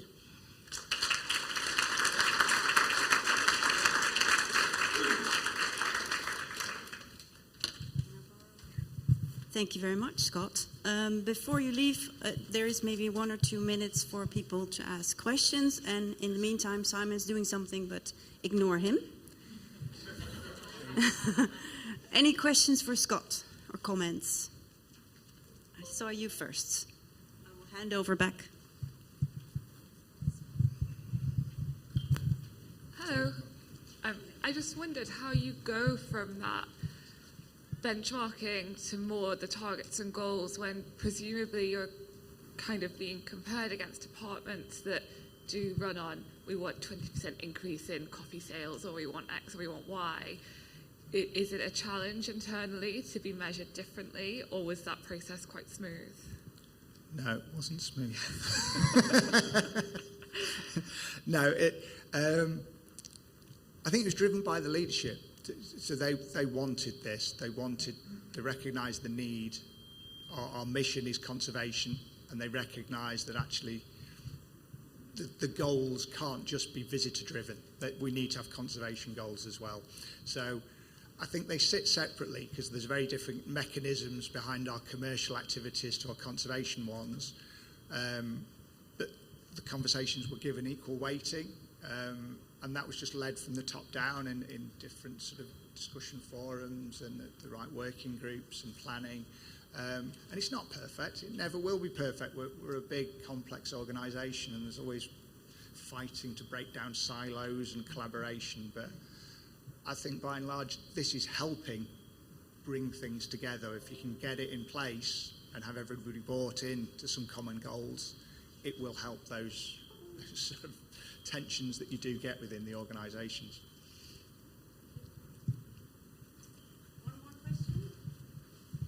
Thank you, Scott, for the inspiring talk. I will definitely pick the idea and try to develop that.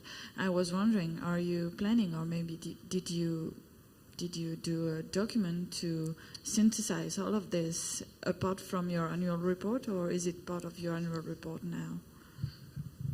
I mean, the impact measures will start to appear in our annual reports, absolutely. What I forgot to say actually is, yeah, I've run out of time, so I haven't actually got a nice paper or anything, but I'm very happy to share the thesis document, which is long-winded. You'd have to plough through it. It probably does need a nice summary, and one day I'll find the time to do that. But I am happy to share the thesis if anybody wants a copy of that. That's fine, yeah. Thank you very much, Scott.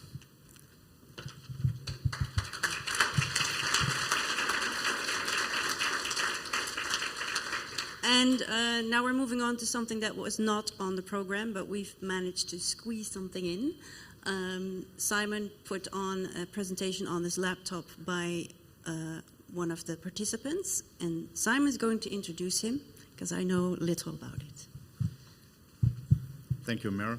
I think this session of measuring impact is really important, and as we could hear from Scott's presentation, I think when we have the cleverest people in the room saying this is really difficult, it is really difficult.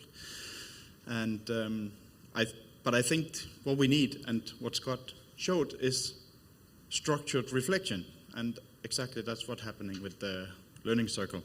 But we have this, taking this one step further back into nature, into the conservation projects. We have a small presentation here by Thai Van Nguyen from Vietnam, and he's going to talk about some of the measurements they do within a in-region program.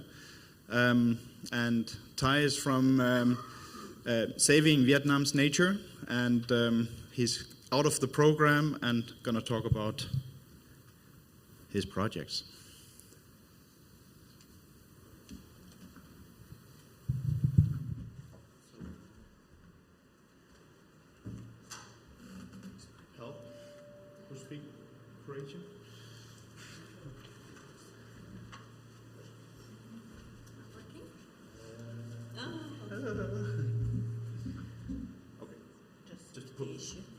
Push it away. There we go. Hi everyone. Thank you very much. It's something I'm not expecting as well. I feel really missing it, like, because I've been working with many zoos from EAZA for many years. I started working with wildlife conservation since 2005, and I found Save Vietnam Wildlife in 2014, and working with many zoos in with EAZA, but I never been attend any of the EAZA conference, and it is first one. And even I didn't know it happened at this time until I talking with one of my friends, and she said, "Oh, I come to EAZA Conservation Forum," and I said, "Oh, that's great." I was also going in Europe at that time, so yeah, so that's why I thought present some of the work with support from multiple zoo from European zoo. So that hope it's something to help you learn about the work we do, and also we hope to have a more collaboration with the zoo in here. So Save Vietnam Wildlife. So I'm not saying like this presentation did not introduce her and whole thing about the Save Vietnam Wildlife. That's about the one project we are working. But with the organization, we have a 65 staff at the moment. and based in 6 different provinces in 5 national parks across the country. What we do, we are working on rescue animals. We are doing conservation breeding, doing the conservation research, and doing education, reduce demand activities, and protect the site. So most of all the work of Save Vietnam Wildlife are carried directly on the ground and directly impact to the conservation on ground. So today I just mentioned about the one project we are working in the location in Pumat National Park. So Pumat National Park is nearly 1,000 kilometers square, but it's really good with Pumat National Park. It's next to the Laos side with another protected area. It's similar size with Pumat. So the overall is we have like 2,000 kilometers square of the natural forest. Saving Pumat, what it means for the wildlife conservation in Vietnam, it's like saving like 58% of the species in the country. Like nearly 50% of the mammal. Of course, we haven't got much study about the reptile, amphibian. So I hope more study, and I think it's the number we're going up. So reason we start working with Pumat National Park is because we find really hard to find the location where it's safe to see this animal. But to protect the one park it needs to take multiple programs. No single program be able to make entire impact. So today because it's very long presentation, so I very quick show you about some of the work we do and what we achieve over there in Pumat National Park. First, we set up the first anti-poaching ever in Vietnam, and that is managed by the NGO, Save Vietnam Wildlife, together with Vietnamese government. And right now we have 16 anti-poaching members working together with ranger. Every ranger station in Pumat have at least one anti-poaching member from Save Vietnam Wildlife and working together. So that is like we use a smart program. So we use smart program. So every day they go to patrol and they collect all of the information. Like from the number of people patrol, like they've been travel like nearly 60,000 kilometers walking in the forest. They discover 710 people go to the forest illegally. 325 people been arrested or have to pay for the fine. A lot of the tree been cut down or the animal parts it been cut in the forest. More important is 104 guns it been confiscated. Almost 13,000 chap it been removed, and nearly 1,000 illegal camps been destroyed in the forest in Pumat National Park in 4 years from 2018 to later 2021. And that is some of the photo of the work we do. We catching the poacher in the forest.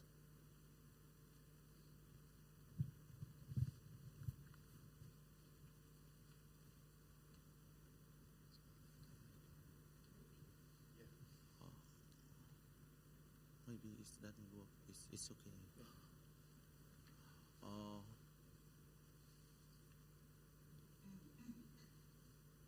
Yeah, so after a lot of the workshop talking with people, but people over there, because it's law enforcement been weak for many years, so they didn't realize what is happened now. But until we put like 5 people like from local community into prison, and all the people over there, it's very big communities, around 70,000 people living around the Pumat National Park. It's really big communities around there. But if people realize it's the law enforcement, it's actually working over there, and people start attention and really listen to what we are talking. We also is using the technology, poacher cam with we buy the camera from Pantera and set up in Pumat National Park to detect the poacher at the main entrance where people often go to the forest. So with the poacher cam, we send real-life photo to the ranger or anti-poaching team, so they'll be able to act to confiscate, or they can go to the family and make fight with the local people. We also doing the undercover work, and after that we join working together with the journalists and report to the police. This is like 3 cases, like all the information we're working together with journalists and report to the police in Nghệ An province. It's a province where Pumat based. And they confiscate, one day they confiscate 7 tiger cubs. They transport illegally from Laos. And another day, the next day they confiscate 4 pangolins. And so 2 days later they confiscate 17 tigers from the illegal farm over there. We're doing a lot of the workshop and building capacity for local government over there and try to improve law enforcement both inside and outside of Pumat National Park. That is some of the law enforcement work. We also are doing the rescue. So we build the rescue center in Pumat National Park.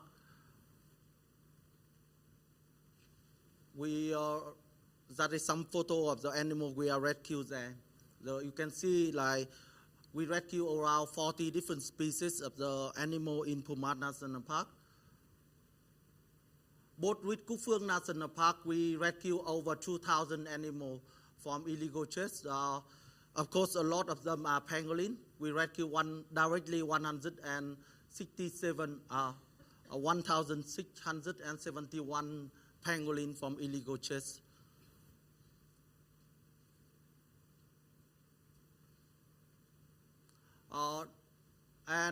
Total, like, just number of animals we release in Pumat National Park is nearly 1,000, with almost nearly 600 pangolin we was released there.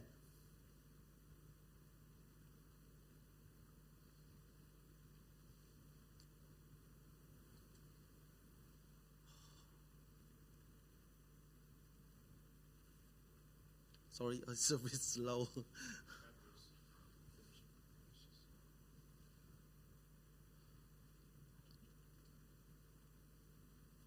Yeah, so we also is using new technology. So we use drone and attach the transmitter on pangolin. So using drone to monitor pangolin after we release. So when we use the drone, they be able to pick up multiple signal from multiple animals, and we know the location where they are in the forest in Pumat National Park there. We also set up inside the systematic camera trap inside the park.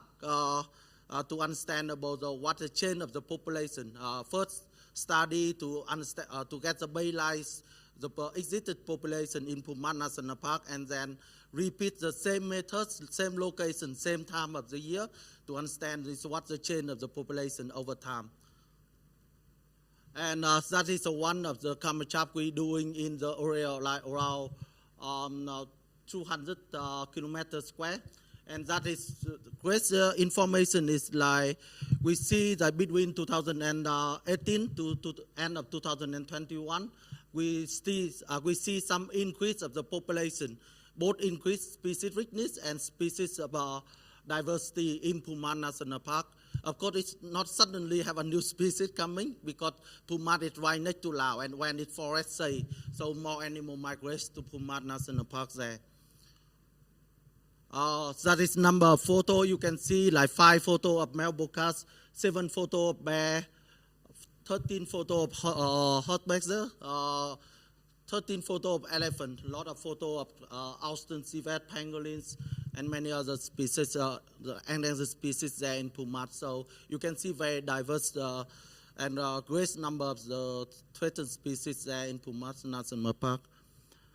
We also raise awareness for the community. Every access to the main park, it have a like billboard talking about the law enforcement and try to change people the way they go to the forest and hunt. And we also with raising awareness to the school, using the kids to communicate and talking to send the message to parents to stop hunting wildlife, also with consuming wildlife. We also doing the campaign like the districts say no with consuming wildlife. So every government office or all of the streets in the near the Puman National Park have a big billboard in talking so stop using eating wildlife over there. So what we achieved in Pumat in the last 4 years. So you just see a lot of it's very high number of the chap or illegal chem we destroy or confiscate. But really good news is over what we try to do and see the rapid declines of the number of illegal chem in the forest. The decline of the number of gun or number of chap in the forest in Pumat National Park, and even with the number of people going into Pumat National Park. During the COVID, quite a lot of people lost the job from the city, lost the job from factory, and they come back and they go to the forest. But from all the efforts we do and try to reduce the number of people going to hunt or impact to the Pumat National Park there. As I mentioned before, the decline of the trees, we also see increase of the species diversity and species richness over there. And some nice photo of the animal in Pumat National Park. So elephant, the bear, very healthy population of the pangolin. We have a 7% of location we set up. Kamachap have a Sanda pangolin there. And first time we have a records of the Chinese pangolin in Pumat National Park. We have a really healthy population of the Austin sea bass. And first time we have a photo of Austin sea bass with the babies in the forest in Pumat National Park there. And animal trial rabbits. So we have like over 80 photo of the animal trial rabbits in Pumat National Park, a very high number. And Sierra animal moonchuck, so also it's like seeing increase of the population. Horse-baser.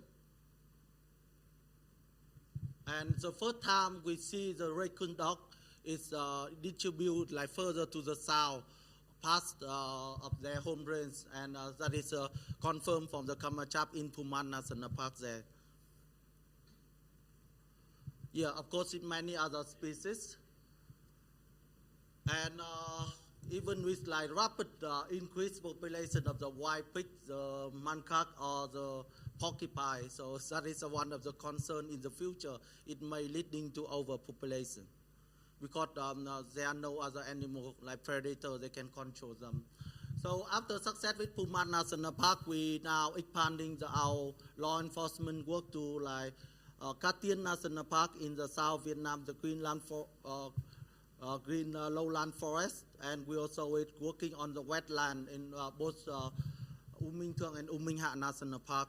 And of course, it has to do all multiple activity together in order to save the one side. And that by working with like all that side, that is how much the species we can say is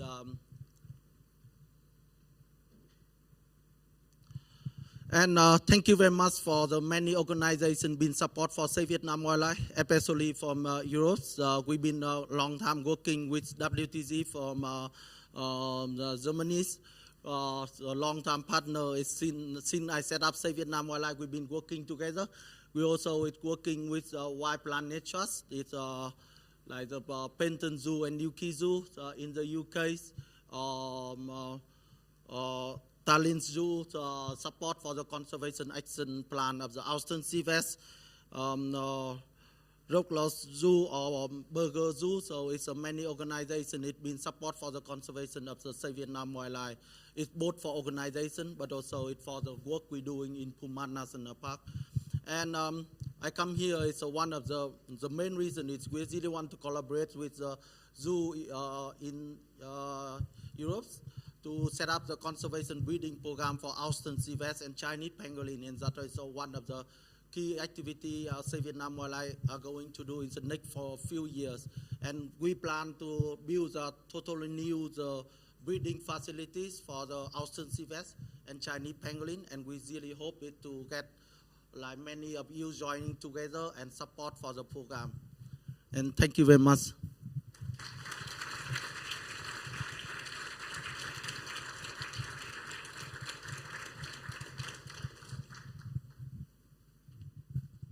Thank you very much for this unexpected guest and presentation. Thank you very much. Yeah, so now we have come to the end of this session, and which means we have a coffee break. Yay! And we are back here at 11 to start a session which will focus on the region that we are currently in, with some speakers from Croatia and beyond, I think. So see you in a bit.